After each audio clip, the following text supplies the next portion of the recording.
Howdy, folks. Welcome back to the Lawrence Jameson Show, Season 2.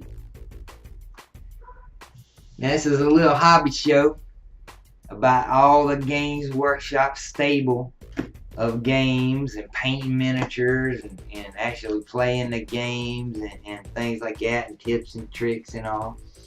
Now, as you can tell from the intro, Lawrence done bought up a lot of high-speed equipment and such, but when it comes to running this show, Lawrence is about as useful as a one-legged man in an ass-kicking contest.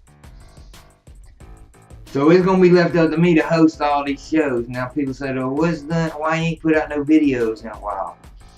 Why the long hiatus?" Well, I didn't die. I didn't run off with some woman. I didn't go off and get into war hordes or anything like that.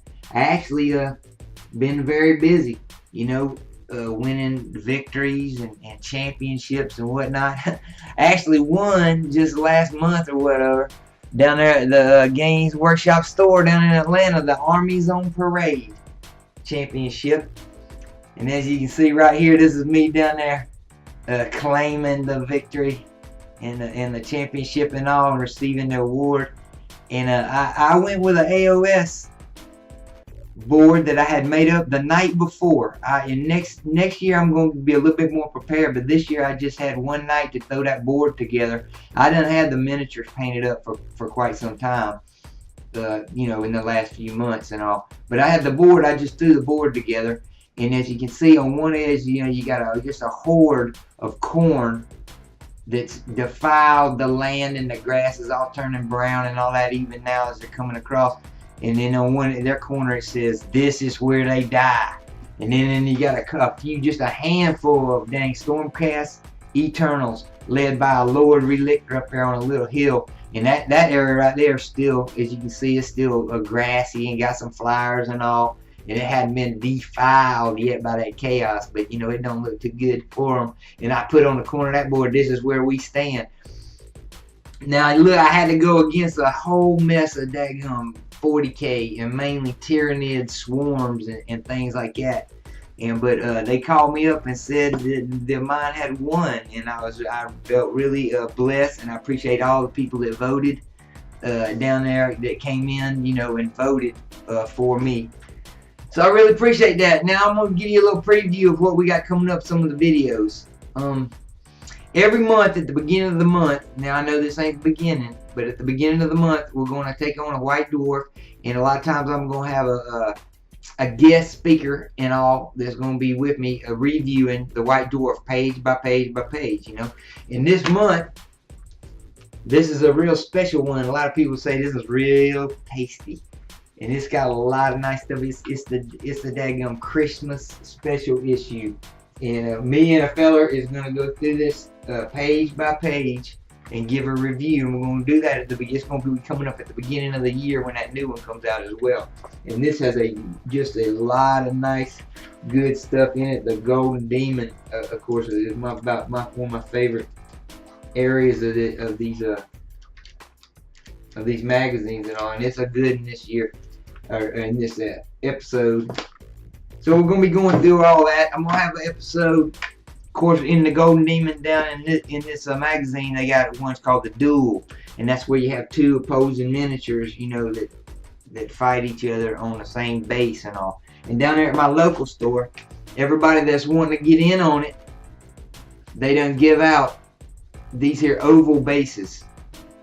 And I don't know the exact millimeters on them and all, but this right here is what you got to put your two fellers on that's having the fight, and it's going to be a duel, and it's a little contest. It's just their little monthly contest called a Golden Grot that they run to try to get people more into painting their miniatures and stuff like that. So I'm going to be entered into that. I'm going to have a little show on that.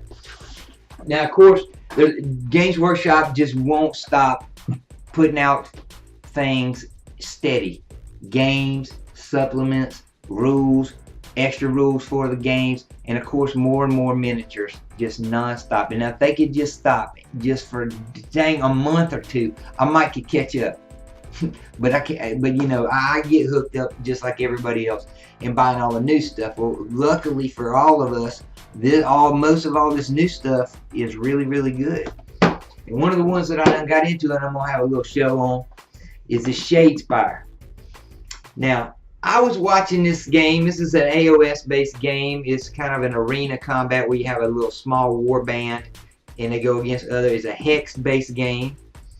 And I've been reading all the reviews on this, you know, the upcoming Shadespire. And I went ahead and bought it on day one when it first came out because I had read about it. But once I started playing it, I really went all in on it. And I ended up the very next week buying all the skeletons and the orcs that go with it. And a few sets of dice that go with it. Now, I ain't got all the sleeves because I'm not too much into the sleeve in the cards. I'm playing mine pretty much naked and all. But I got pretty much everything they got for Shadespire, and I've been playing all 4 warbands, and I dang near got all 4 of them painted up. You can see here a little bit of a couple of them I got painted up. But I've been playing all 4 of them, and they all got different strategies, and each one of them don't just got one strategy. And we'll look into how I got some of my decks built for offensive and defensive and all that. At the moment, I'm into the orcs right now, an offensive orc style, which seems like, you know, anybody, a child could, you know, strategize that one out, just get into combat with them.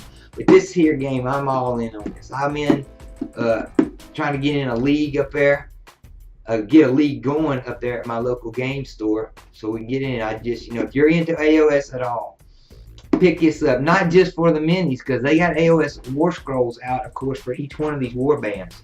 So it's a really good deal. It's only 50 or 60 bucks here in the States. And Shadespire, it's a great game, and you're going to be hearing a lot more from me on Shadespire. I done bought all in. Another one I got roped into was the new Necromunda Underhive. Now, back in the day, I bought the old Necromunda, 1993, 94, whatever, and I was pretty heavy down into that. You know, down in the old days, here's one of the fellers that they had come with it. I believe this is the Orlocks, and hopefully this ain't what you're looking forward to in the new Orlock release coming up here soon. But you know, it's just a bunch of static pose fellers in here. This new Necromunda, it's come with some complicated plastic, man. I mean, it's very high-tech miniatures. And at first, man, at the very first, all I wanted was this right here. I wanted these girls for the heads to take off of them to put down on an Inquisitional warband in a Blanjitsu style that I've been building up. And I'm going to show you all that later on too and all. But I didn't really want this, man. I wanted a little bit of the terrain out of it, and I wanted the women for the heads. And I went down there and I got talked into buying it, you know, and I ain't got no buyer's regrets and all. It's a good story, but when I get into the review and all that, I'm going to tell you the good and the bad and what I think about this game. This game's totally different than what you're maybe thinking, man, or been told. It's not a dang straight port of the old Necromunda. And it ain't a copy of Shadow War Armageddon either, because every single action is back and forth. You know, fighter to fighter to fighter. You trade turns like that. It ain't one side goes and then the other side goes and then the other side. It goes back and forth. So there's a lot of, you know, strategizing within the game. You know, Sigmar started that with their close combat system, to where, you know, you had to choose back and forth which one of your combats went first, and even in the other player's turn, the player that's engaged in close combat is still making decisions on who fights first and all, and that's kind of a, you know, game within a game, you know.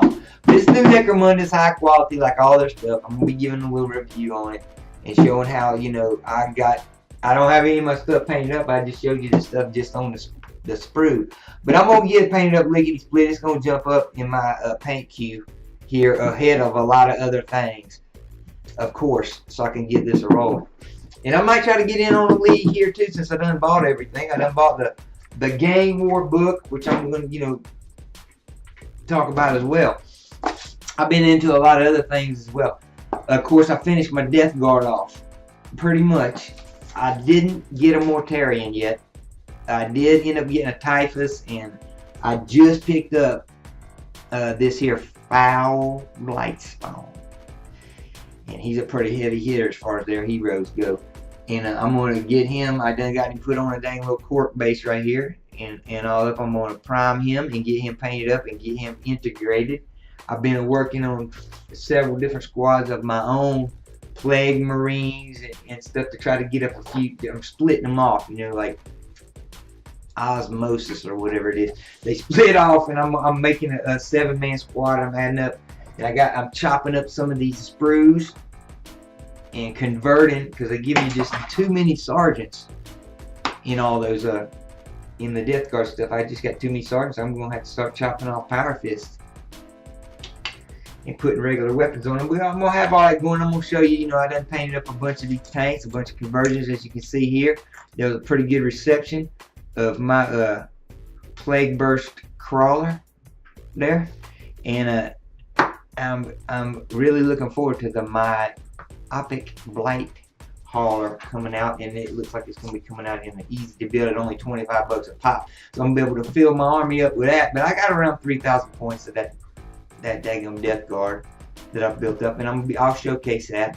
And of course, I done built up my World Eaters to a point where I'm pretty happy with, and I need another Rhino that I'm going to special build. That's going to be another show we got going on, where I'm going to scratch build a Karn Rhino.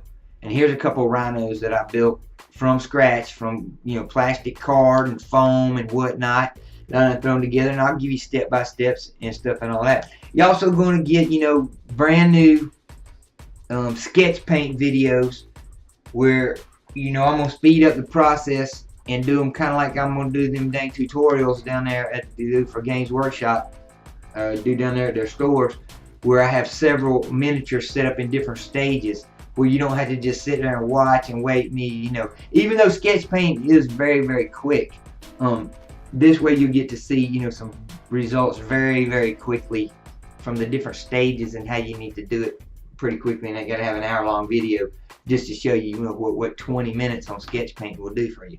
So I got new sketch paint videos coming out. Got all kind of stuff. Got a couple sponsors here. One of them is this Sick Creations that has made me a 50-pot paint holder, and y'all need to get a hold of them, man, because they on Kickstarters all the time and make hills. They make the most important thing is shade stand for your washes, to hold your washes. I ain't got one yet, and as you can see, I spill shades considerable, so I need one really bad now. So Russ, I need one, about a 20-pot shade stand down here. And anyway, that's what's coming up this coming month, and I hope y'all will stay tuned, and I hope you will subscribe if you've never seen this before. And I appreciate y'all hanging around, and I will see y'all very shortly on the next video.